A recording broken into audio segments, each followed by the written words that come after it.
You just heard my monologue about what happened in Cyprus, where a bunch of government bureaucrats came in and confiscated people's bank accounts, unless you're one of the few benighted Russian oligarchs. Joining me now to discuss this topic and another light and airy topic about a new bank to compete with the United States is Alex Chershevsky of Recovering Partners, and he's a managing partner. Alex, can Cyprus be a model for Canada? In what sense? As a tax haven? Or as a place where people get their money stolen? Or really, I mean, you know, if one leftist bureaucrat can come up with a good idea, I mean, these people all sort of move in the same circles. Well, I think the rule of law applies to a far greater extent in Canada than it does in Cyprus, where you've got the local government beholden to people in Brussels who are, vainly trying to scrape themselves out of a big mess. And they've managed to make a large number of mistakes in trying to solve what's a relatively straightforward problem. In Canada, we have a very clear bankruptcy regime. If you're a bank and then you have to go into liquidation, we had this experience through the late 80s and 90s with a number of trust companies and banks in Western Canada. Basically what happens is the equity is extinguished first. If the losses are greater than the equity, then the bonds go, and then finally you eat into your deposit base.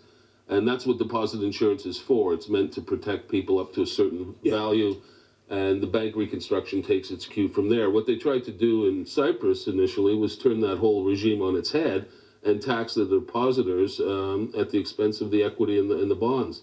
That clearly hasn't stuck. I don't think we'll ever see a situation like this develop in Canada because there's a far more developed body of law. There's far more experience with these restructurings. And the courts are transparent.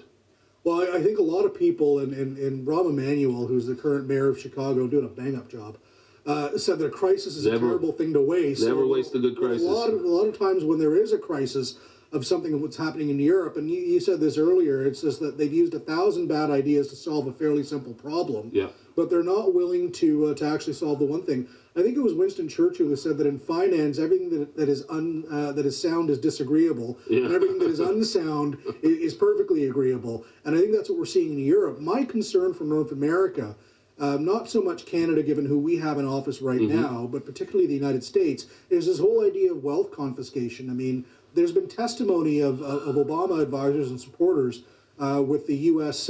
Senate Committee on the Treasury to talk about confiscating the American equivalent of our RRSPs, which are known as 401ks. So when I see this sort of thing happening in Cyprus, I worry naturally about whether or not you'd have a government in using the rubric of a crisis to try and rewrite those laws. Well, it could happen, but it typically could happen in a place where the laws are a lot less transparent and the court system is less even-handed. I think we've got, a good body of laws here. This confiscation did happen in Argentina. 10 years ago, they confiscated the pensions, and it's always a risk where you've got people making the rules that aren't necessarily connected to the voters. The bureaucrats making the rules are not necessarily connected to the voters, but I think there would be a huge outcry, particularly in the States, if anything like this was mooted at all. I think the United States is moving down the path of inflation, and the way these debt problems are going to get washed away, the overspending at the federal level is going to get washed away, is through a general inflation that takes 5 to 7 years to play out. That's the direction I think they're headed, as opposed to stealing people's money. They'll steal it through the inflation as opposed to outright stealing. So the real problem with that Cyprus is trying to solve, and it's a problem that's throughout the Eurozone, is really lack of capitalization of the banks. The banks have more, they owe more money than essentially they have on their balance sheet. So instead of confiscating wealth, I mean, how would you solve the problem? Well, I would go about it in the normal bank reconstruction type of scenario where you blow out, the various layers of equity and bonds, and then you have to do something with the deposit base if the losses still aren't covered. And that is a bank-by-bank process. What they tried to do in Cyprus was give some kind of blanket solution involving all the banks with the same amount of taxation of accounts across all the banks, irrespective of their health.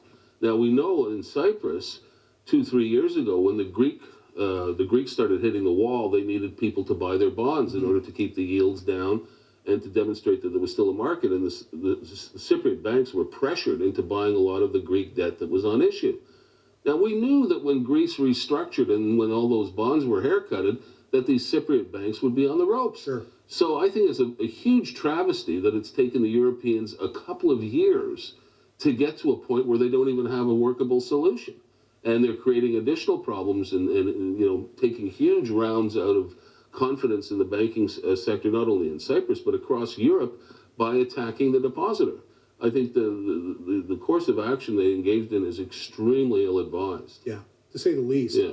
Speaking of ill-advised, we had the leader of the BRICS nations last week, so that's Brazil, Russia, India, China, get together, and they're going to create a new development bank so they can combat alleged Western bias when it comes to helping third world countries to get on their feet. Well, what's your take on this? Is this kind of saber rattling on behalf of these nations, trying to flex their newly found economic muscle? It's a bit of that. I don't give it much credence. You're talking about challenger to the World Bank. Well, the World Bank has many, many challengers. You've got the African Development Bank. You've got the Inter-American Development Bank. There are a lot of these development banks.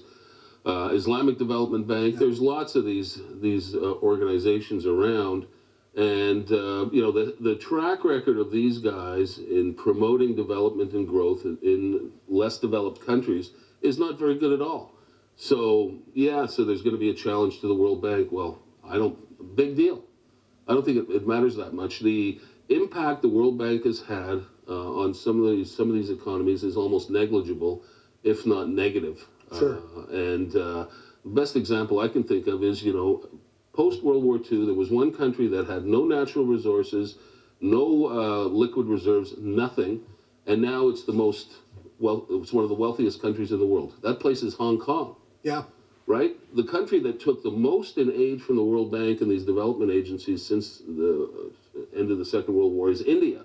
I believe a quarter of the resources of the development loans that were handed out went straight to India, and most of that has ended up in Swiss bank accounts. Yeah, absolutely. It's contributed nothing to the growth of the development of the Indian economy. So, well, the Indian economy developed in specific because they got rid of 50 years of socialism and got rid of what was known as the license Raj, and they actually made it easy for business to do what they do best, which is create wealth and create upward mobility. Yeah, and it had nothing to do with bank is going to have that idea. That had nothing to do with what the World Bank was up to in India.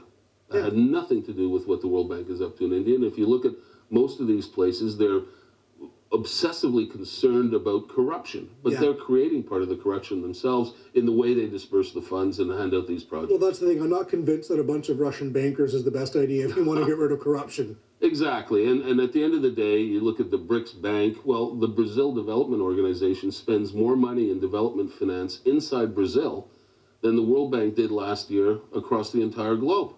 So, is this going to have a huge impact, a big challenge to the World Bank? I don't think so. I don't think it means much at all. Alex Jurszewski, Managing Partner at Recovery Partners, thank you for your time. Thank you.